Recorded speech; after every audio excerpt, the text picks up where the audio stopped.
digiDL-HX provides tachograph remote download, GPS tracking and FMS data. To install it, start by removing the tachograph using the extraction tools. Remove the white A plug and, if present, the red C plug from the back of the tachograph.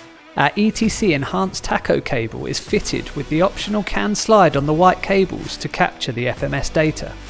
Insert the white plug into the back of the tachograph and then connect the white vehicle plug into the ETC's connector block. Next, insert the red plug into the back of the tachograph, leaving the yellow plug connected to itself unless required for a double plug installation. If there is an existing red plug, insert this into the connector block in place of the red termination plug. Remove the slot covers and pass the ignition and 4-pin cable through the back and out of the empty slot being used for the HX.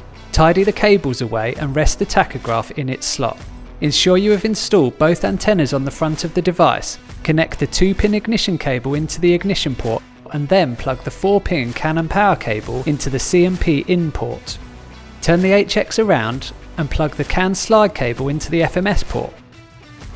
Fit the GPS antenna facing the sky. Chase the cable into the slot and screw it into the GPS port.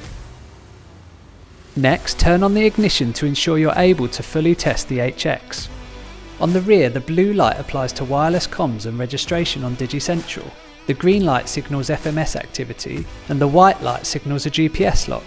On the front of the device, the red power, green CAN connection to Tacho and white hub lights should come on immediately. The blue comms light may take a few moments while it ensures the SIM and network settings are working and that the device is registered on a DigiCentral server.